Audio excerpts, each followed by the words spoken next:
Bonjour, bienvenue à toutes et à tous sur Cocotte TV. Aujourd'hui, vidéo de présentation de la Moto 360 par Motorola, probablement une des smartwatches les plus désirables du marché actuellement. Alors, on va revenir en détail sur cette montre. Tout d'abord, quelques caractéristiques techniques avec un SoC TI OMAP 3 à l'intérieur qui vient de chez Texas Instruments. On a également un écran de 1,56 pouces en 320 par 290 qui nous propose donc du 205 ppi. On a ensuite un traitement Gorilla Glass 3 sur la dalle de l'écran.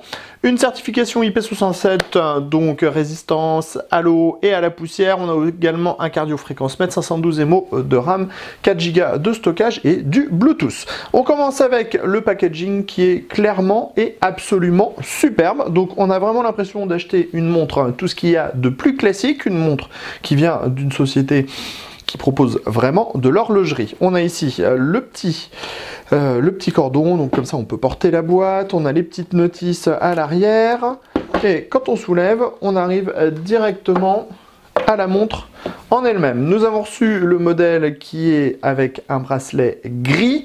On est toujours sur un boîtier acier, donc avec le traitement Gorilla Glass au niveau du verre, et on a un petit bouton d'accès. Mais pour le moment, on ne va pas encore vous parler de la montre, on va plutôt parler du bundle. Donc la montre arrive sur un petit support, c'est très bien fait, c'est très propre. À l'intérieur de la boîte, on va trouver tout d'abord des guides d'utilisateurs rapides dans différentes langues, avec ensuite un guide d'utilisation. On va également trouver le chargeur wireless. Donc il suffit de poser la montre dessus et ça marche. Et on a le petit chargeur de la montre avec une prise en micro USB. Maintenant qu'on connaît le contenu de la boîte, on s'attaque à la montre directement. Au niveau de la taille, vous allez voir, on va la mettre sur notre poignet. Ça sera beaucoup plus simple.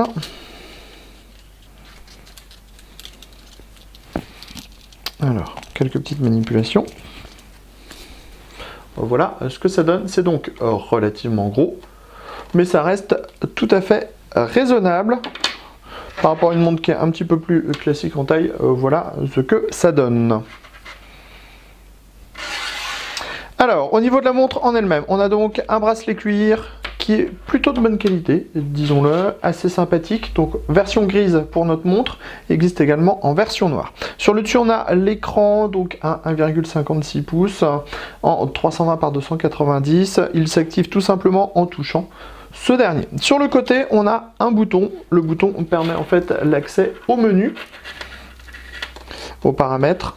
Donc si on appuie longtemps, on arrive à l'écran pour les paramètres, tout simplement. On rappuie dessus et on revient à l'écran de la montre. En dessous, on va trouver le cardio-fréquence-mètre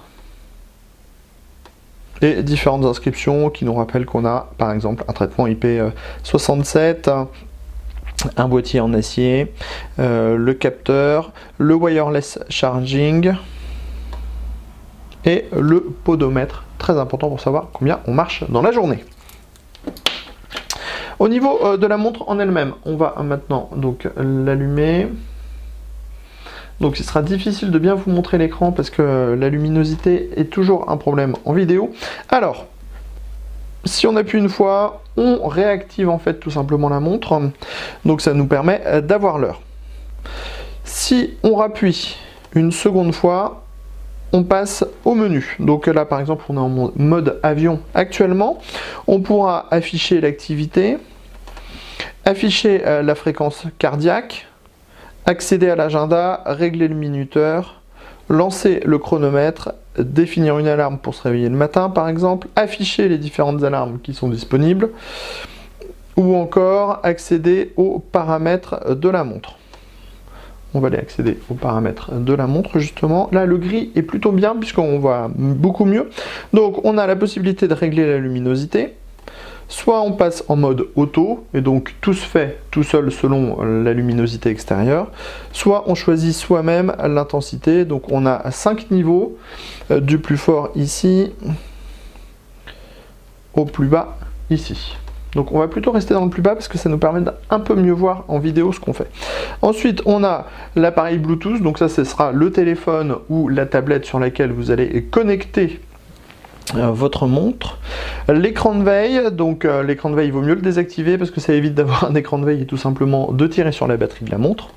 Et on a le mode avion. Ensuite on a des boutons plus classiques comme éteindre, redémarrer la montre, réinitialiser l'appareil donc pour le remettre en mode usine par exemple, ou encore modifier le cadran de la montre. On va s'intéresser à modifier le cadran de la montre puisque c'est quand même une des choses qui est sympathique sur les smartwatches, c'est qu'on peut choisir à quoi va ressembler la montre. Alors ici on a le cadran classique, celui qu'on utilisait. On a ensuite un cadran de type rotation, donc ce sont les chiffres qui tournent.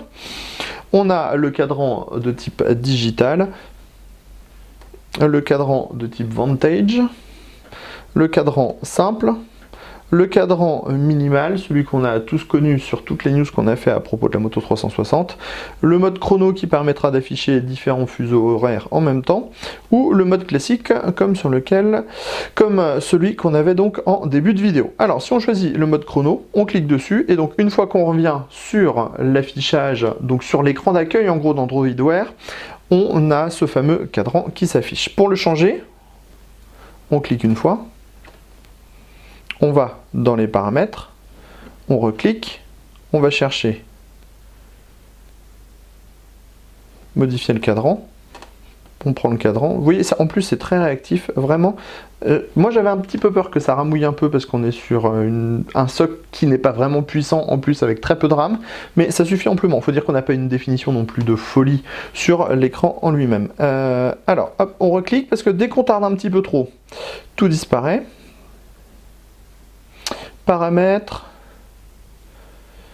modifier l'écran de la montre et on va sélectionner par exemple le minimal qu'on connaissait. Voilà, donc là on a fait nos changements. Bien sûr on pourra en télécharger d'autres et modifier tout ça, c'est ça une des grandes forces de la smartwatch. Dans le reste des paramètres, alors on reclique toujours comme d'habitude, on clique une fois, on a accès au menu, on a par exemple le cardio fréquence mètre. Alors le cardio fréquence mètre on aura un petit peu le mal à le mettre en route parce qu'on n'a pas la montre à notre poignet tout simplement, mais il permet de gérer pas mal d'activités. Donc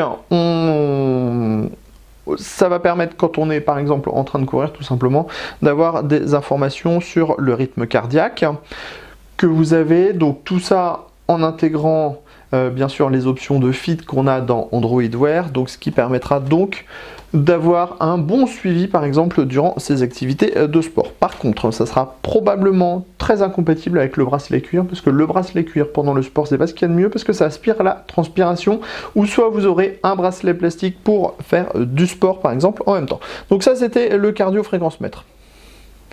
On revient après, on a l'agenda, donc là pour le moment on n'a aucun événement sur notre montre, donc forcément on n'a pas grand chose à vous dire à ce propos.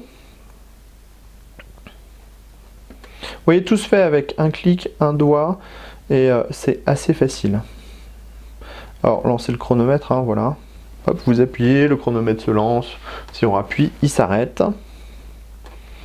On a les temps intermédiaires si on veut.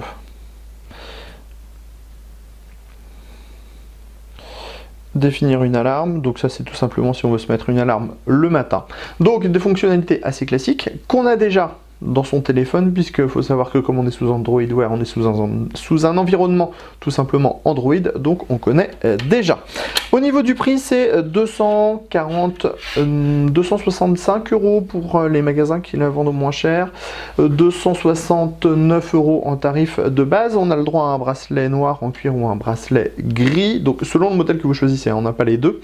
On a également le wireless charging. Alors ça c'est plutôt pas mal parce que on branche la montre, on pose la montre comme ça, elle va se mettre en charge et elle affiche un petit cadran spécifique. Ça veut dire que même, très honnêtement, c'est-à-dire qu'on pourrait même, pour avoir sur son bureau, pour ceux qui ont les moyens et ceux qui ont envie de se faire plaisir, on pourrait avoir carrément la montre sans le bracelet en petite horloge. C'est juste absolument magnifique. totalement inutile, mais absolument magnifique. D'ailleurs, cette petite montre Android proposée par Motorola, qui se nomme la Moto 360, disons-le clairement, c'est un objet qui est totalement inutile, puisque à la base, elle donne surtout l'heure. Vous pourrez consulter votre agenda, avoir par exemple votre itinéraire également sur la montre, mais tout ça, en marge, il vous faudra pour certaines fonctionnalités, comme par exemple exploiter le GPS, avoir un téléphone, parce que très peu de montres intègrent le GPS directement en interne. Seule la Sony Smartwatch 3 doit l'avoir pour le moment. Donc, on le disait, totalement inutile, donc absolument indispensable. Ce modèle-là est probablement celui qui nous fait le plus craquer actuellement, parce que c'est un des plus jolis. Il faut dire qu'on a vraiment un traitement qui est sympathique. La seule chose qu'on reprocherait un petit peu, c'est le biseau sur le côté, qui fait que, avec les pixels de l'écran, eh ben, on a l'impression d'avoir un rebord de montre, un cerclage de montre qui n'a pas d'anti-aliasing. Donc on a l'impression d'avoir vraiment des petits carrés sur les côtés. C'est difficilement montrable comme ça en vidéo. Ça se remarque un petit peu plus... Oui, vous voyez sur le côté, mais c'est difficile, il faut vraiment que ce soit la marque qu'il y ait du blanc, et c'est vraiment juste sur le petit contour. Reste que même si on vous a dit que cette montre était totalement inutile, on a aussi dit qu'elle était totalement indispensable. Il faudra revenir un petit peu plus tard pour avoir un petit peu plus de recul sur cette dernière. Au niveau de l'autonomie, clairement par contre ça a l'air de manger de la batterie très vite, et ils annoncent 12 à 15 heures en mode avion, étant donné qu'on a perdu à peu près 10% de la batterie en 1 heure. On est un petit peu sceptique sur les 12 heures, on dirait plutôt bien de 10 à 12, étant donné qu'on a malgré tout fait la dernière mise à jour de la Moto 360 au niveau du firmware, pour avoir justement les 25% d'autonomie qui sont prévus en plus. Bon, on a peut-être assez parlé pour le moment de cette montre, on y reviendra un peu plus tard dans un article vidéo, on verra, on vous dira tout ça un peu plus tard, et on vous dit à très bientôt pour des prochaines vidéos justement sur Cocotte TV.